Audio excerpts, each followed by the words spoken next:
me on Twitch or YouTube.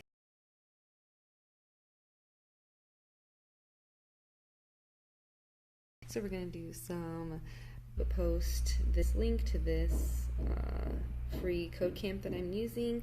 We are on the Learn Fractions and Decimals. This unit will focus on converting decimals to fractions and percentage. It has 2 courses that we'll be doing today. Okay. And clicky. The first one is converting fractions and decimals. Oh, there's a little YouTube video we're going to be watching. Okay, perfect. Let's watch. So let's talk about fractions and decimals and how to convert from one to the other. Well, fractions, when I say out of, like this could be 1 out of 10. If I say out of, that means divide. So any fraction, numerator divided by denominator, you can do that on your calculator and it most likely is going to return your decimal. There you go. So fractions to decimals, pretty easy. Calculator, do the division, and then you have your decimal. But what about doing it in the reverse process? So when we look at this, I would read each of these. 1 out of 10, I could call it 1/10, or 0.1 is what you would get if you did that division. I would still call that 1/10 because that first decimal place is the tenths. So that would be 1/10. Or then if I had 1 out of 100, then there we go, 2 decimal places. So tenths, the second one's the hundredths. So whether I write it like this or like this, I would still call it 100th with the th. Then, I just wrote it one more, third decimal place would be thousandths. So, and it would keep on going. So knowing that we have that, tenths, hundredths, thousandths, then that would be our denominator if we want to convert it back the other. You can watch the video with me, but tenths is like 1 decimal, hundredths is 2, thousands is 3. Way. So if I had something that I would, 0.234, so something that I wanted to convert, then I would take this as tenths, hundredths, thousandths. That's where it ends. So then I could make that 234 out of 1,000. Oh, okay. And I could reduce that, but that still is the fraction that I'm looking for. Okay. So 234 out of 1,000. Or if I had something, like 0.4. One place, that's 1/10. So that would be 4 out of 10. Okay. And again, I could reduce it, or I could leave it as that. That's converting my decimal right to a fraction. Mm-hmm. And when we get into the code, we're going to look at how to see here. I'm just looking at this and remembering these tenths, hundredths, thousands, etc. It could keep going. You could convert any decimal. Mm-hmm. But I'm looking at these, remembering the place values, and then saying, oh, that's 3, so I'll have 10 with 1 followed by 3 zeros. 1 decimal place, so my denominator is 1 followed by 1 0. And when we get into the code, we're going to look at how to do that in a different way, rather than just, there's a few different ways you can take it as a string and count how many places, or we're going to, one of the lessons we're going to look at the logarithm way, probably the string and just counting it. That's probably a little more straightforward. We'll do that one. But there we go. Converting these, how do I get this? And then, how do I reduce it? Okay, so we think we have it all worked out, but what about if I have a repeating decimal? Supposing I have 0.3333, and it keeps repeating. Mm-hmm. And mathematically, if I was writing this, you put the line over one of the part that repeats. So I really could just keep it as 1, but I want to show you if 3 repeats, just put it over the 3. So if that keeps repeating, okay, so we were just talking about, how many decimal places and then put it over that. But if it keeps repeating, where do I stop? So let's take a look at a trick how to do this. We want to get to the end of the repeating. So if it only repeats once, then if I multiply this, let me call this x. And actually, I'm going to write this down a little bit further. That's going to make sense in a second here. So if I say x is my 0.3333 repeating. Yeah. All right. So if that's my value, I only need to multiply it by 10 to move the decimal place once, and then that cancels out. So if I have 10x, then that's 3.3333, etc. And these keep repeating. Now, the reason I do that is because of all the repeating decimals, everything that repeats now is going to line up. And so if I subtract these, what can I do? Well, on the left, 10x minus x is 9x. Equal sign still there. And 3 point all this minus 0 point all this. That cancels all this. However many decimal places you want to go, it all cancels. And my answer is 3. So then you divide by 9. And then so it's one step of algebra, solve for x, divide both sides by 9. So I get x equals 3 over 9. Okay. Because 9 divided by 9 is 1, so that's 1x. 3 divided by 9. I think I remember some of this and math. I could reduce that as 1/3 if I wanted to. Now, keeping it as 3 over 9, that's nice, like bonus math insight. If I have a single number that repeats, it's that number over 9. That's the fraction. So if I had 4, if I had very similar type of question, but if I had something like if I had 0.4 repeating, so it'd be 4 then over 9. 10 times that would be 4.4, etc. They both keep repeating. The same thing over again, minus 1. Do the same subtraction. 10 minus 1 is 9. I get it. X. And when I subtract these, all the repeating decimals cancel. So 4 point this minus 0.4 is exactly 4. And when I divide both sides by 9, x equals 4 over 9. X is 4 over 9. So there we go. And so one more bonus here. If I had 9 repeating, we could do the same thing. And you would think 0.999, that's not exactly 1. And, but later on in calculus, we can look at limits and how 0.9 repeating, if it keeps on going, for all practical purposes, that is 1. Oh, wow. But if we did this, it would be 9's repeating, and we divide by 9, and you get x equals 1. Yeah. So it kind of works out nicely. But this is how we can do this. Notice we're not looking at code here. We're just taking this. This is just math right now, if we have something that repeats, then that's what we need to do. We need to find out where it repeats. If I had something that repeated, two places over and over again, let's do that one. And like 2 3 just 2 to give 3 2 you 3 an 4 idea 4 of a 4 different 5 way. 4 5 4 5. If I have something that repeats, then so that was that was for like if the first number that like when you minus it, right? If you minus it, if it's a whole number, it's always going to be that number over 9.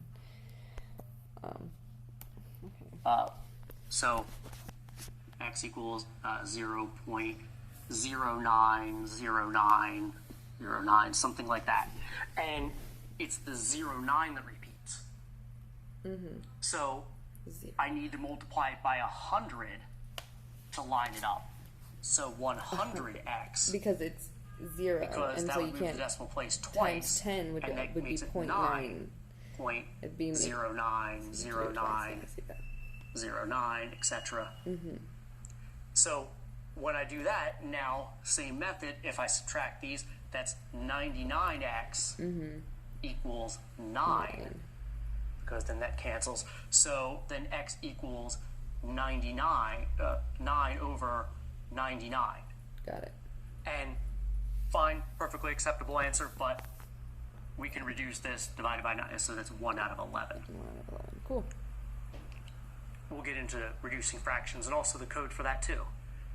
But you see, this is one way. If you have something that repeats, and maybe the way you write the code, it might seem to break it if you don't find some way around it. This is the way around it. So we can convert any repeating decimal. But now what we're gonna do is we're gonna get into the code and how to take any decimal. Just here's the decimal input. How can I find a way to count how many spaces that is and reframe that as a fraction so that given the decimal and then turn it into a fraction. Related to that is percents, because remember the first is 10th, 100th, so the first two digits are the hundredths, and that's really what percent means, out of 100.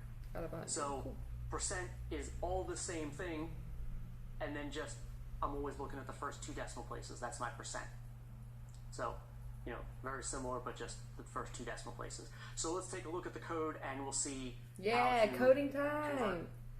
I like learning the math, but the coding is what I'm here for. So let's talk about how to convert decimals to fractions with code.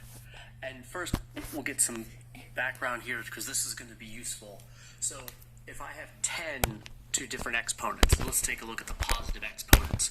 So 10 to the first power, we see this first one, 10 to the first power, 10 to the second, 10 to the third. Yeah. We'll see these come up, what happens when we take 10 to a positive exponent. 10 or anything else to the 0 exponent. Okay. And then we'll take a look at 10 to the negative 1, 10 star or negative 2, or negative 1, 2, 3. 3. So this will just print these out, but let's take a look at what this does. Okay. So we see 10 to the first, second, or third becomes 10, 100, 1,000. 10 or anything to the 0 is 1. And then the negative exponents get them into the decimals. That's how many decimal places? 0.1, 0.01, 0.001. So these are the things we're looking for, and we're going to make use of this as we convert our decimals to fractions. Okay. So the next thing, we'll take a look at how to get user input. And we have this formula here, user input, open parentheses, and in quotes here, this is what it will display. And then you'll see then a box, then asking for input. And then here we're going to store that as text, as that's the variable. For our purposes here, we're just going to show you that you can enter a number, and we're going to print it out. I call the variable text just to remind you it comes in as a string. We can't do any math with it yet.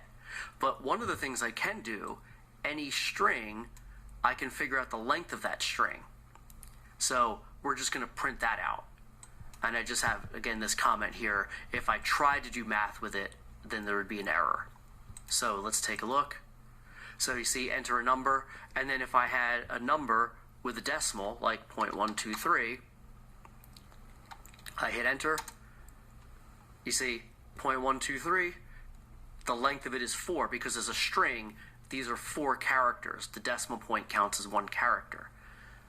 So different things I can do with this. So if I wanted to enter a number, now if I cast it as a float, now I can do math to it. And I can cast it as a float or an int for integer. So just keeping in mind, things I might want to do with this, a float can have decimal places. So that's usually my default cast. But, if you definitely know that you want it to be an integer, we would use that. But we're going to enter a number, cast it as a float, and store it as the variable number, num. Now I can do math to it. I'm going to print out num plus 4. So we'll see. Number plus 4, and then there we go. If I enter a number, there we go. And if I have 0.123, do the same thing again, yeah. Then hit enter. It should be 4.123. You see, now I can add. All right, or whatever other math operation you want. Once you cast as a float or an int, then you can do math to it. And the float, because it can handle decimal, any math operation that there might be a chance of a decimal, Number use equals float. text. Okay, so we're going to put all this together. All right. Sure. Show me how So, to do that.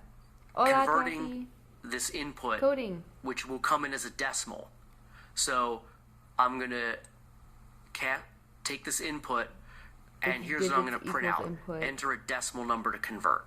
In quotations. There we go. So we know that that's input, and that's going to be stored as digits, and we know that that's going to be a string. So to get the number of decimal places, the next thing. So I'm going to use this, the length of that input, digits, and I'm going to cast it as an integer first. So notice that happens first. I was going to say, it's interesting. So he makes digits equals inputs, and then puts inputs in those aren't parentheses, you know what I mean, and then asks for the length of that. Then I'm going to subtract 1, because remember, as a string, that decimal point's going to count when I do the length of that string. So he's creating I want to subtract 1 because I don't want that decimal. So now, whatever decimal enter minus the decimal point itself, that's going to be an integer that's going to be the exponent. And now here I go back to digits that is still a string. Now I'm going to cast that exactly as a float number. Yeah, this is learning how to make a calculator with Python. I'll store that as n. So now I know how many decimal places it took to make that, and the number itself is a float. So yeah, I wanted to start somewhere where I felt like it would be simplistic, where like I might not use it in the daily life, but where I've had like past knowledge, because like clearly I've gone to school, I know algebra, I know some calculus, you know, I think I even know some trig probably is in there still. So like I was like, you know what, this sounds like a little bit down my alley. I can kind of, because like the one thing I learned when I was researching about like how to learn coding was that you need to find something that you want to make. And a big thing that I would like to make is a website. I want to make something like MySpace essentially, and I would eventually like to make a game. And so I thought the first thing I would want to learn is kind of like the basics in how to make something do what you want. And I thought like the most simplistic thing around that would be doing a calculator. And I think after this I'm going to find something how to learn to make, I might do some other random education first, like reading some books and stuff like that, but I want to learn how to make like an easy, simplistic game. And then once I do that, I'll probably learn like some website stuff and, you know, just slowly build up on it. Okay. Because right now, mostly I'm learning like how the language works, like how it's like spoken and how you need to type things in. And I'm learning like what int does, the input does, like how to like make it so things kind of move. Yeah, I've always kind of like I've always watched anime since a child, and one of my biggest dreams has always been to kind of be like an anime. I even watched an anime about being a coding like animator, and so I just thought it'd be really fun to like bring that to reality. So I want to do that at some point. Nice! Ooh, I should try a voting system. That sounds like probably a more simplistic thing to learn some of the language off of before I get too in it. But yeah, I definitely want to learn some games and stuff like that. That's for sure. Okay, back to this. About our fraction, my numerator is going to be n times 10 to a certain exponent, 10 to that exponent. Okay. So in my previous example, 0.123, then it's going to be, you know, that was 4. Yeah. The length of that was 4. So minus 1. So the 123 becomes my exponent. And then when I multiply it by that exponent, it makes it a whole number. Right. And since I know it's going to be a whole number, I will cast it as an integer. Integer. So that's going to be my numerator. INT, integer. And then the denominator is going to be 10 times that exponent. So you see, that is what we were doing before we were doing the code. Right, how many digits, how many decimal places, and then, but now we're telling the my code numerator is do this. that times 10 to that many 10 to that exponent. I feel like what he's explaining here is like, if you understand how to do it, you can put it in the code. You just need to know how to write it in there. So that makes me feel a little bit more comfortable about wanting to do websites and stuff, because I feel like as long as I know how they work, right, like I understand how they function, how things are like applied, I just need to know how to tell the code to do those things. So that makes me feel a little bit more excited and comfortable knowing that like I kind of have like a piece of coding down without even really knowing it, and or at least a mindset, right, mindset, that's important. And the denominator is just 10 to that exponent. So 3 decimal places would be that times 10 to the third, and then the denominator would be 10 to the third, and it gets you that decimal place. Now, that's numerator and denominator for any fraction. Percent is just the first 2 decimal places. So whatever n is, I'm going to multiply it by 100, because then that just gets the percent. That decimal, move it over, move the decimal place twice, which is multiplying by 100. So now we'll see the output, the decimal. There we go. We just repeat the. No, this is the first time that I'm learning any coding. I've done a little bit of research on my own just to kind of know what I'm getting into, where to start, and like kind of like a guiding like education course for myself.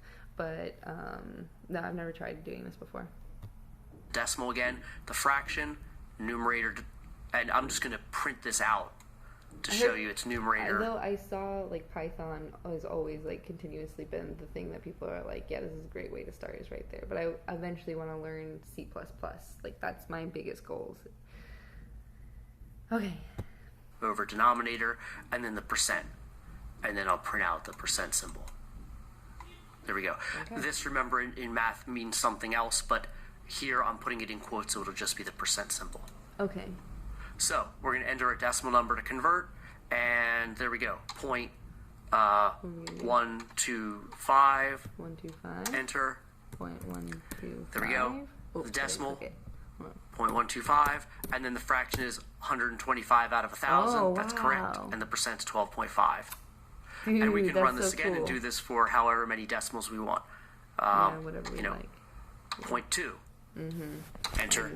So it's 0.2, 2 out of 10, or 20%. Awesome. And there we go. The same things we were doing, and this is what we want to get look at throughout this course. The steps that we're doing in math, we can break this down, and we're pretty much doing the same steps.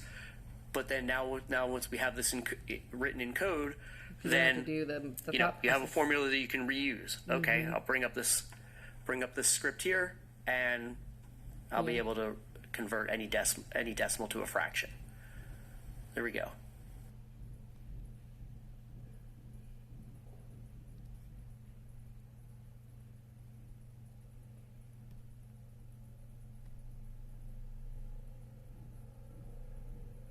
Okay, next video. This one is fraction and decimals, extra.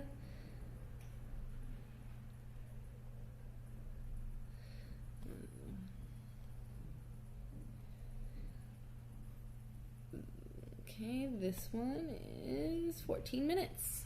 The other one was 18, so this one's a little bit shorter.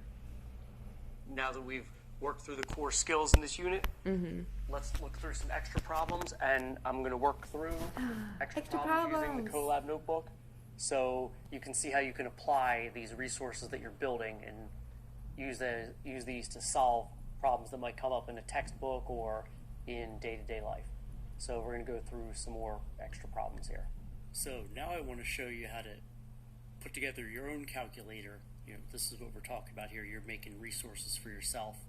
So so in all the things that I'm showing you, and you'll have access to all these different he like names here, them but and then puts the coding beneath, so you don't have to like. And you would have already added the Google Colab, so go over to Google Collaboratory, click on it, and now this is going to be yours, so actually I will call it that. I'm going to put the underscore. It accepts spaces though. Your calculator. Okay. And you can just hit enter or click somewhere else, and there we go. So this is what you can do to put together your calculator based on things that we've been doing so far, and then things that we do further on in the class, then you can add to it. So you can go through and go to, let's say, the week 1 notebook where you solve proportions. And here's some things you can do. So if you click on this text here to set up the proportion, let's copy that first. So you click on that text and go all the way over the 3 dots. This looks like copy, but it actually doesn't do what you're expecting it to do. Click on the 3 dots, copy that cell, and when you go back to your calculator, I'm just going to click in the open space here and paste it. Control V or Command V. Actually, it's kind of cool. So, Control V for the Windows, Command V for Mac, and Colab accepts Show me that either one more time, actually. I just want to make sure. And he collected a whole put together your laboratory going to be your calculator run in the class. And here's some things you can do. So if you click on this text here to set up the proportion, let's copy that first. So you click on that text and go all the way over the 3 dots. This looks like copy, but it actually doesn't do what you're expecting it to do. And when you paste it, cool. So accepts either up there, the 3 dots, and we're gonna paste it. Yep. So you can have this. We don't need this. If you have an extra one, that one, the trash can over there. So there we go. Now you have your text set up, proportion, and then it really is then self-explanatory. You see the setup and put in N1, D1, N2, D2, and even the comment there, put the 0 in for the unknown value.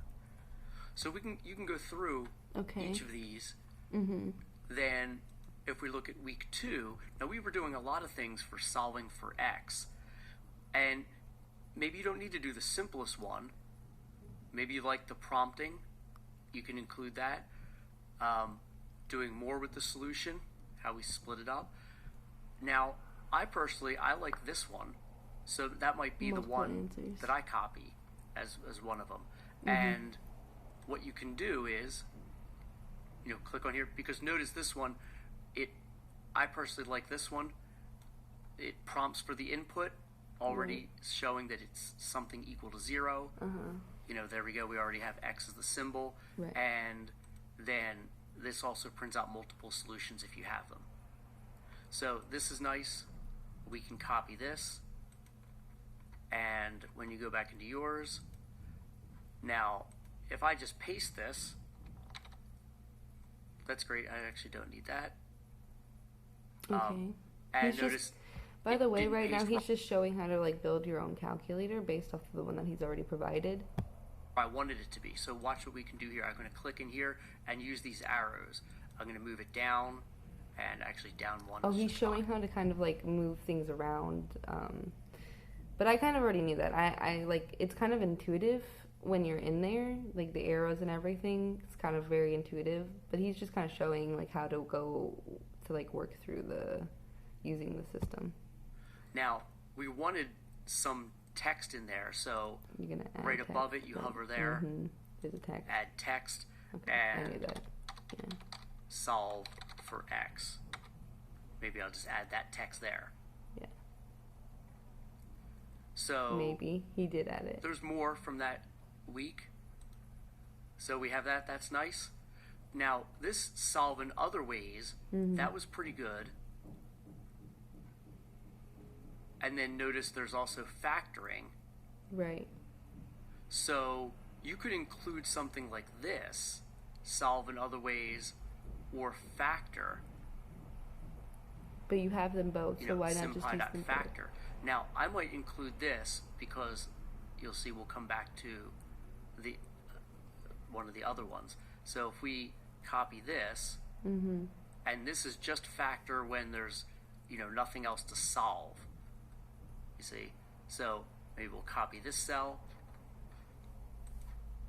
and paste this down here. Now maybe I'm going to add text and just put factor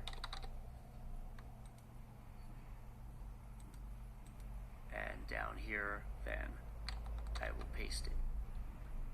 Okay, interesting. Oh, didn't show up where I wanted to. I can use the arrow, move it down. Huh. So, there we go. We have. I feel like he's set kind of a equation equals repeater 0 when it ready to comes to solve, this stuff. I'm pretty sure he's but, gone through this in the first week a bit. We can even make this, equation to factor. And see, you can put this however you want. Mm-hmm. Equation to factor. There we go. And then, you can factor things. So we have these. We can go into the next week. Now, notice to put it all together, because when we went through and looked at some of these leading up to I don't know if I'm converting taking a the best decimal to a notes, fraction. but he has them all here. So this was putting it all together. Mm-hmm. You're prompting the person to enter in this, and then we're going to convert that to output the decimal, the fraction, the percent. So that's nice. Maybe we copy this. And the factoring we'll get back to. I like how he says maybe, but we are doing that. So then we go down to here. Mm-hmm. Maybe I'll paste that here. And that's good. So we just want some text ahead of it. Yeah. Decimal to Convert fraction. to decimal. And percentage. So you see, now you're putting together your resources here. Mm-hmm. And we don't need that output right now. Okay. Now we have one more here. I feel like Factoring and pieces upside. he's just explaining. And then that might be a nice one. And then now and in here somewhere, paste it. Will be pretty this here. X and things that we do like we wanted to do is now I'm going to start with proportion.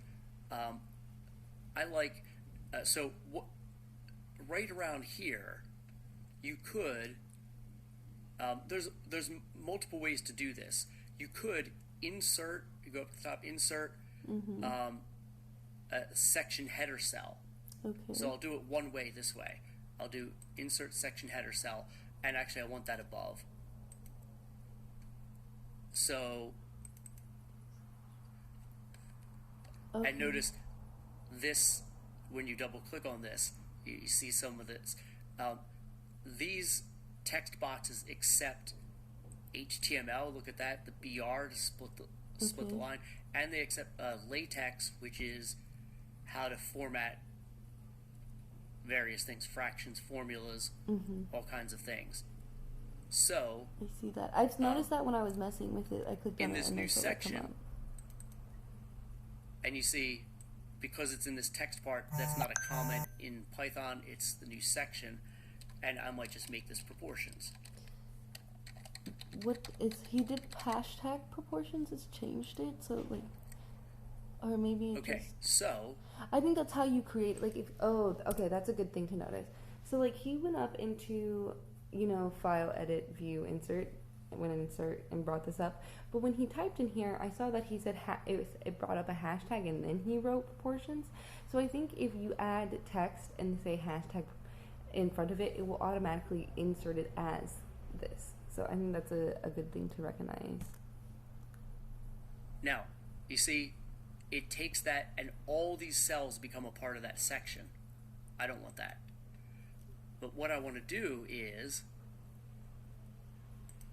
if this next one, I want to make this Yeah, the same thing. the section, So and just I don't need another one. I think that'll be the section header. There we go. Okay, so So put I'm just going to hashtag. put this. Hashtag, yeah, he did it. Here. Space. It's a hashtag space. Now that's a new and section. it creates it. So under the section, he removed more everything. So we see proportions now just has the 2 cells. Okay. The text about setting it up, and then the code. And solve for X has just 1 cell because that section said it all, and then that we have the code. Makes sense. I like that. There we go. Factor. Wow, that is really nice. And it tells you. And maybe you want to say something more than just factor. It says but 2 cells. You can make this a section heading. When you like bring them up, 2 cells. Solve for a variable. 2 cells. Yeah. There we go. Nice. And in seeing all this together, so you see solve for a variable, convert decimal to fraction. You know, that probably I didn't need anything else here. Solve for a variable. All the rest was explained in the comments. And now over here, you see these lines. Okay. Now we have the table of contents here. Oh, on the side, there's a table of contents. And I could change, you know, if, that's long enough. I don't like it when it goes on just 2 lines, but that fits so that it's a longer title, but that's okay. And you can have your table of contents that you can actually go through and you see jump to proportions. Yeah, that's so jump great. To solve for so you X. don't have to look here. You can like see it.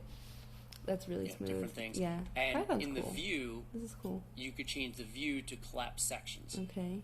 Oh, so you can choose to collapse, and so you don't have to collapse each one by hand. You can go in and just do them all. So these are some things you can do in putting together your Google Colab notebook. Yeah, you know, I see that. I want this to be your calculator that you're building. My notes are kind of messy, so I'm probably definitely going to go in and but then you also are building edit them your the way resources he did here, where he created all these that sections you can then and stuff. refer to. Oh, what do I need to do? To be able to click refer on back it, to them later. Yeah. enter what I need to enter, and solve it. You know, you're essentially making your menu here. Yeah, menu. So I like that though. That's smart. That's what I want you to do for this for this unit is take a look at what we've been doing so far and put it together in your own notebook. Some of the things we'll do later will even get fancier, and we'll, you know, make some of these into functions that you can use in different places. But this will be a good place. Put together your notebook of resources. Here's one way to do it, but you know, you can tweak it to the way you like it. Perfect. Yay. All right. I did it. We did it. That was the next one. Tomorrow we'll be back. We'll do the next section. I'm super excited to keep learning. So, don't forget to like, share, and subscribe. Comment down below. What's something that you wanted to make with code and have been too nervous to try, but maybe now you're thinking about it. And I'll see you guys tomorrow. I hope you have a wonderful day. Bye!